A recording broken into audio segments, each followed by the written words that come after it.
সংবিধান যারা ছুঁড়ে ফেলতে চায় তাদেরকে স্বাধীনতা বিরোধীর সাথে উনি অ্যালাইন করলেন, ট্যাগ করলেন মাননীয় স্পিকার।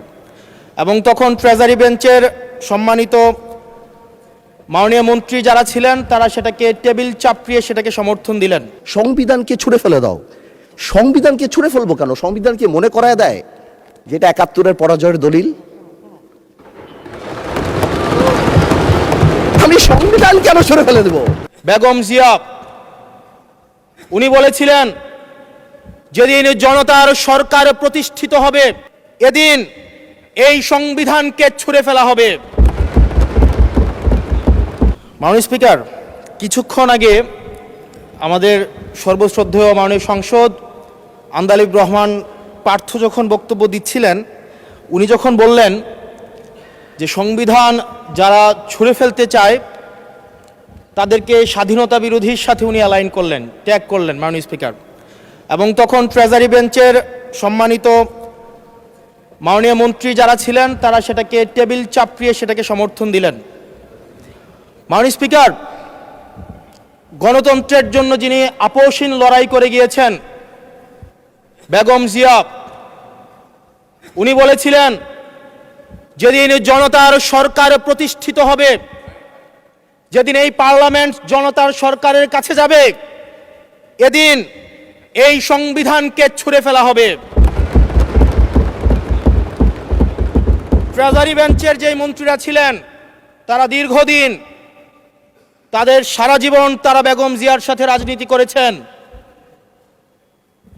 এই সংবিধান ছুঁড়ে ফেলার সাথে স্বাধীনতা যুদ্ধাপরাধীর অ্যালাইন করার যেটার হাততালি তারা দিয়েছেন, সেটির মধ্য দিয়ে বেগম জিয়াকে তারা মূলত হচ্ছে অপমান করেছেন কিনা তারা সেটা ভেবে দেখবেন। মাননীয় স্পিকার, আমি বক্তব্য দেওয়ার জন্য অনেক কিছু রেডি করে নিয়ে এসেছিলাম। আমরা আইনমন্ত্রী বলেছেন রুশু পড়ার জন্য, তারপরে হচ্ছে হবস পড়ার জন্য, মদিনা সনদ পড়ার জন্য পড়েছিলাম, কিন্তু আন্দালিব রহমান পার্থ সাহেব যে বক্তব্য দিয়েছেন, আমরা ক্লাস 8-9-এ যে ডিবেট করতাম সেটি রিভার্টাল দিলে 20 মিনিট সময় লাগবে। মাননীয় স্পিকার, আমি ওনার বক্তব্যের রিভার্টাল দিচ্ছি। উনি বলেছেন যে আমি কোট করছি, উনি বলেছেন ৭২-এর সংবিধানের কিছু কিছু বিষয়কে ওনারা সম্মান দিয়েছেন। তার মানে কিছু কিছু বিষয়কে ওনারা সম্মান দেয় নাই। তার মানে এই অভ্যুত্থানের পরে এই সংবিধানের কিছু অংশ ওনারা মেনেছেন, কিছু অংশ ওনারা মানেন নাই। ওনারা কেবল ওই অংশটাই মেনেছেন যে অংশটা ওনাদের পক্ষে গিয়েছে, যে অংশটা ওনাদের বিপক্ষে গিয়েছে এই অংশটা ওনারা মানেন নাই। মাননীয় স্পিকার, এই ধরনের প্রকৃতি সম্পন্ন যারা আছে বাংলাদেশের পার্লামেন্ট যারা দেখছেন তারা সিদ্ধান্ত নেবেন, যারা কখনো কখনো কনফর্মিস্ট, যারা কখনো কখনো রিফর্মিস্ট, তারা মূলত হচ্ছে অপরচুনিস্ট।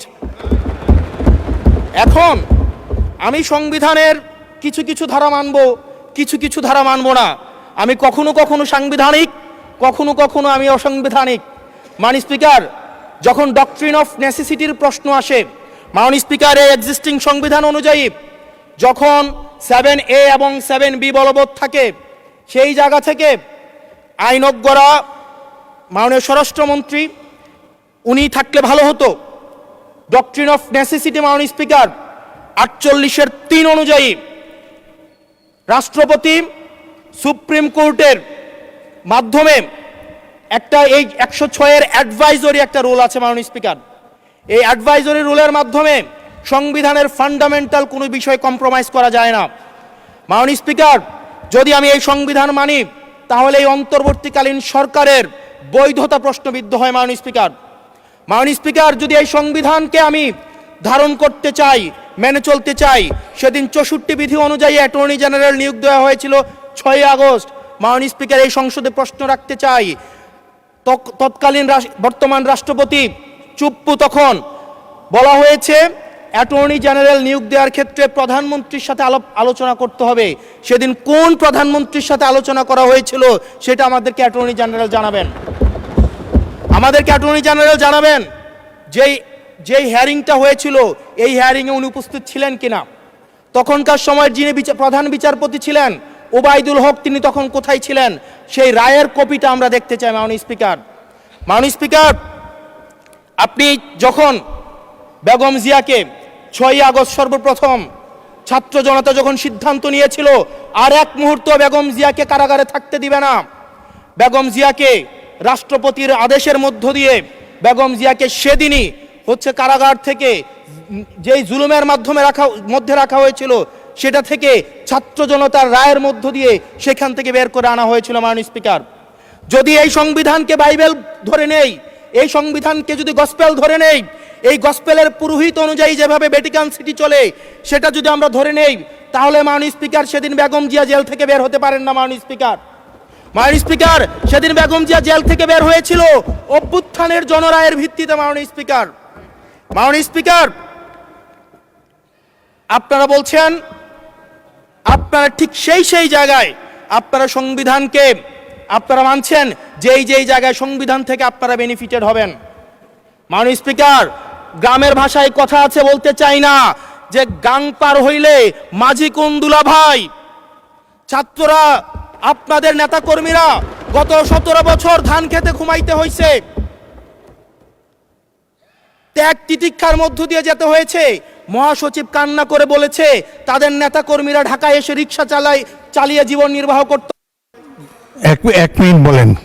মাননীয় স্পিকার, আজকে দেখেন, আজকে লক্ষ লক্ষ নেতা কর্মী তাদের রক্ত দিয়েছে। ফ্যাসিবাদ বিরোধী প্রত্যেকটি রাজনৈতিক দল, কোন রাজনৈতিক দলকে বিশেষভাবে আমি আলাদা করতে চাই না, ফ্যাসিবাদ বিরোধী প্রত্যেকটি রাজনৈতিক দলের রক্ত শ্রম ঘামের মধ্য দিয়ে এই হাসিনার পতন হয়েছে। এই হাসিনার পতনের পরে যখন জনরায়, মাননীয় স্পিকার, যখন জনরায় কখনো কেতাবের কাছে মাথা নত করে না। এটা ভ্যাটিকান সিটি নয় যে গসপেল অনুযায়ী হচ্ছে দেশ পরিচালিত হবে। 68% জনগণ তারা সিদ্ধান্ত জানিয়ে দিয়েছে এই সংবিধানের যেই বেসিক স্ট্রাকচারাল জায়গায় কোন জায়গাগুলোতে রিফরমেশন আনতে হবে। মাননীয় স্পিকার, মাননীয় স্পিকার, আন্দালিব রহমান পার্থ সাহেব বলেছেন যে অর্ডারে নাকি হচ্ছে সংবিধান সংস্কার পরিষদের গঠনটা নাই।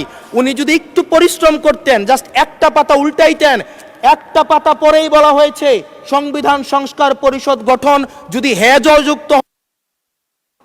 ধন্যবাদ মাননীয় সদস্য, ধন্যবাদ।